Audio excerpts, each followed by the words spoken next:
So hello guys, welcome to my channel. और आज हम थर्ड टॉपिक को पढ़ने वाले हैं आधुनिक भारत में।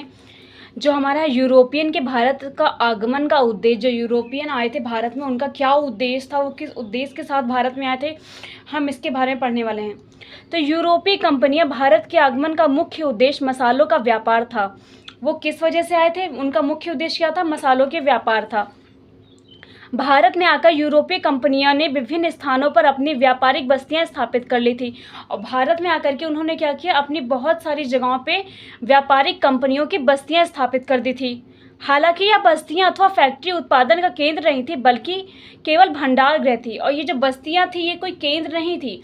यहाँ पर जो लोग सामान लेते थे उसको भर भर के रखते थे, मतलब एक भंडारा गृह था।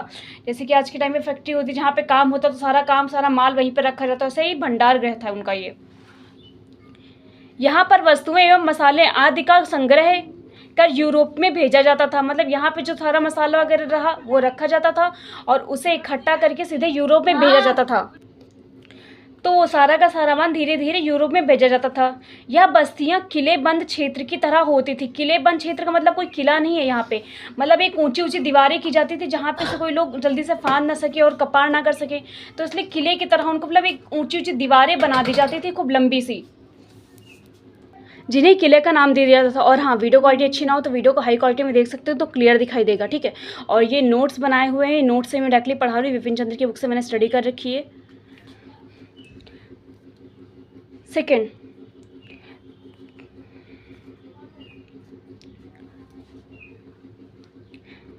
जिन्हें वस्तुओं के भंडारण के अलावा कार्यालय एवं व्यापारियों के आवास गृह भी कहते थे। मतलब अब बहुत ढेर सारे लोग जहाज से वहाँ से आते थे तो वो वहीं पर रह भी लेते थे और उनकी रखवाली करते थे। तो एक तरफ से कहते हैं कि वो व्यापारियों का आवास गृह भी हो जाता है। जो व्यापारी वहाँ से इतने लंबे सफ़र में 1000-2000 व्यक्ति जो आते थे तो वहीं पर रुक जाते थे और अपना वहीं पर रहते थे और उसी की रखवाली करते थे। उल्लेखनीय कि भारत में बस्तियों के निर्माण की यह पुर्तगालियों द्वारा मूलतः इटली के व्यापारियों से प्राप्त की गई थी, जिसे बाद में अन्य यूरोपीय कंपनियों ने भी अनुसरण किया था। तो अभी हम देख रहे कौन सी कंपनी कब आई थी, उसका स्थापना वर्ष क्या था और कहाँ पे कौन सी कोठी बनी थी।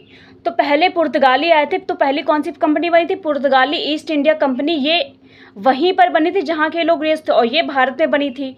कोठी मैंने पहले बता रखा, ये कोई कोठी नहीं, वही 4 इंच की जो 4 मतलब खूब लंबी लंबी दीवारें बनती थी, उन्हीं को कोठी कह देते थे, उसमें अपना सामान रखते थे। तो पुर्तगाली ईस्ट इंडिया कंपनी कब बनी थी? 1498 में बनी थी। कब बनी थी? 1498 कोचिन में। और भारत में कब बनी? कोचिन में बनी थी। कब? 1503 में।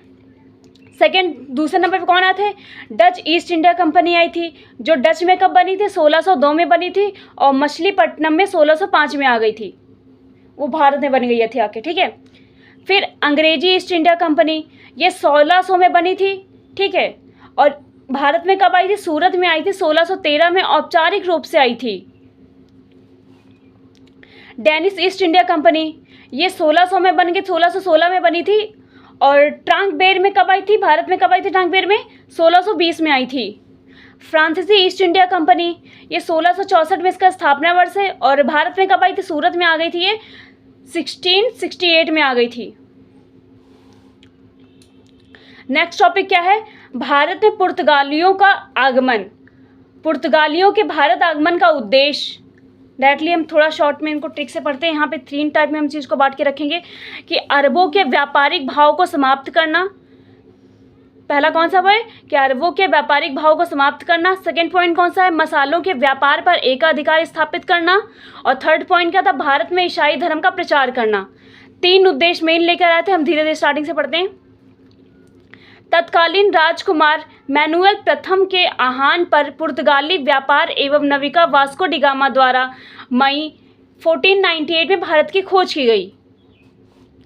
वास्को डी गामा गुजराती व्यापारी अब्दुल मजीदा की सहायता से केप ऑफ गुड होते हुए कालीकट तट पर स्थित कथाकांडूप नामक स्थान पर पहुंचा।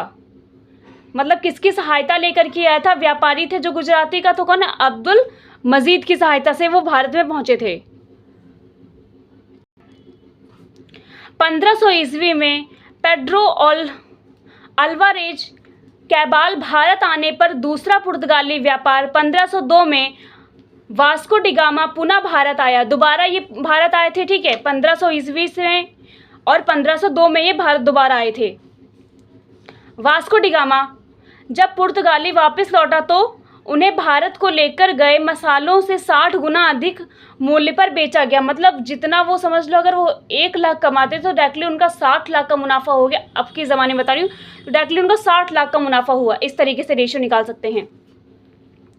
इससे अन्य पुर्तगाली आगमन के लिए आकर्षित हो गए। अब जब उन लोगों ने इतना ज़्यादा मुनाफा देखा तो जो और पुर्तगाली थे वो इस चीज़ के लिए आकर्षित होने लग गए। उल्लेखनीय कि कैप ऑफ गुड होप की खोज पुर्तगाली नाविका बार्थोलोम्यू द्वारा की गई थी। कालीकट के राजा ज़ैमोरिन ने वास्को डी गामा का स्वागत किया था। अब जब यहाँ कालीकट के राजा को पता चला कोई इतनी लंबी यात्रा करके यहाँ पर आया है, तो वो उसके स्वागत करने के लिए पहुँच गए थे। हालांकि भारत में पहले से ही विद्यमान अरबों व्यापारी द्वारा ज़ैमोरिन की इस कदम का विरोध किया गया था। तो जो भारत के पहले जो व्यापारी थे, तो जब उनका स्वागत करने के लिए ज़ैमोरिन पहुंचे थे तो उनका इस बात का विरोध भी किया गया था। इस प्रकार पुर्तगाली व्यापारियों के भारत आगमन का क्रम प्रारंभ हुआ। इसी तरह से जो पुर्तगाली थे उनका व्यापार, जो पुर्तगाली व्यापारी थे, भारत में आगमन का उनका जो क्रम था वो स्टार्ट हो चुका था। इस प्रकार मध्यकाल में सर्वप्रथम भारत से व्यापारी संबंध स्थापित करने वाला पुर्तगाली था। तो मध्यकाल में सर्वप्रथम भारत में व्यापारिक संबंध किसने स्थापित किया था? पुर्तगालियों ने। फलस्वरूप 1503 में पुर्तगालियों ने कोचिन में अपनी पहली व्यापारिक कोठी की स्थापना की। कब? 1503 में कोचिन में अपनी पहली व्यापारिक कोठी की स्थापना की थी पुर्तगालियों ने। ये पॉइंट याद रखना। पुर्तगालियों ने भारत में प्रथम यूरोपीय दुर्ग भी, ये ब्रैकेट में है, का निर्माण अलबुर्क, इस समय गवर्नर नहीं थे, द्वारा 1503 ईस्वी में कोचिन में था। ये लाइन थोड़ा समझ में आई थी, मैं समझा दूँ। गवर्नर का मतलब यहाँ पे कोई प्रशासक नहीं, इस टाइम जो सीईओ लोग होते थे उनको वहाँ पे गवर्नर उस टाइम कहा जाता था। जैसे कि जो लोग पूरी कंपनी को मैनेज करते हैं, मतलब अब सब पूरी कंपनी का जो कामकाज है वो वही देखेंगे, तो उस टाइम उनको गवर्नर कहा जाता था। यहाँ पे गवर्नर कोई शासक वगैरह कुछ नहीं है। सेकंड चीज़, भारत के प्रथम यूरोपीय दुर्ग भी थे, तो वो अभी जो यहाँ पर उन्होंने पहले स्टार्ट किया था, ये कोचिन के उस टाइम जो थे वो यहाँ के गवर्नर नहीं थे, ये बाद में बने थे। ठीक है। अपनी व्यापारिक गतिविधियों को कुशलतापूर्वक संचालित करने के लिए फ्रांसिस्को डी ओल्मेडा का 1505 ईस्वी में भारत में पहला पुर्तगाली गवर्नर नियुक्त किया गया था।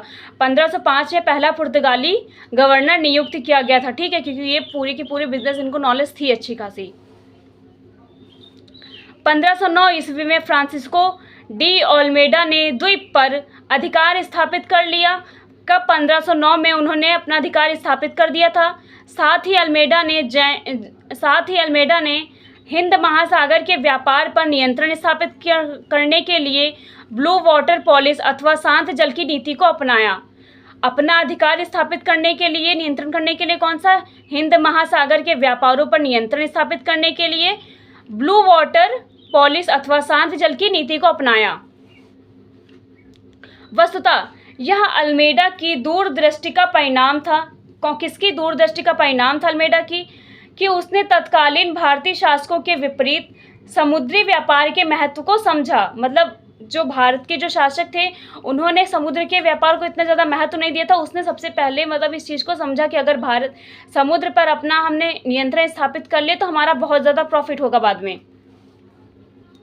इस समय पुर्तगालियों का मुख्य उद्देश्य शांतिपूर्वक व्यापार करना था और भारत के मसालों व्यापार पर एकाधिकार प्राप्त करना था। पुर्तगालियों का जो मेन उद्देश्य था, वो चाहते थे बस शांतिपूर्वक व्यापार चले और भारत में मसालों का व्यापार पर एकाधिकार प्राप्त कर ले। मतलब सबसे ज़्यादा मसाले वही ले जाएं, उनका एक नियंत्रण हो जाए कि यही मसाले लेके जाएंगे। परंतु ब्लू वाटर पॉलिसी ने समुद्री क्षेत्र में पुर्तगालियों के व्यापारियों को महत्वाकांक्षा को बढ़ा दिया। परंतु जब ब्लू वाटर पॉलिसी थे उसने समुद्री क्षेत्र में पुर्तगालियों के व्यापारी की जो महत्वाकांक्षा थी उनको बढ़ा दिया। अब पुर्तगाली कंपनी ने भारत और यूरोप के मध्य होने वाले समस्त समुद्री व्यापार पर एकाधिकार स्थापित करने की नीति अपनाई। अब पुर्तगाली क्या चाहते थे कि पूरे जो समस्त समुद्र पर जो व्यापार हो रहा है उस पर एकाधिकार स्थापित करने की नीति अपनाने की सोच रहे थे। अभी के लिए बस इतना ही। नेक्स्ट वीडियो में हम आगे के टॉपिक पढ़ेंगे। नेक्स्ट टॉपिक में पढ़ेंगे अल्बुकर्क और नीनो डी कुन्हा, तो इनके बारे में हम पढ़ेंगे नेक्स्ट वीडियो में। वीडियो अच्छी लगी तो लाइक कर देना, शेयर कर देना, सब्सक्राइब कर देना। मिलते हैं नेक्स्ट वीडियो में। जय हिंद।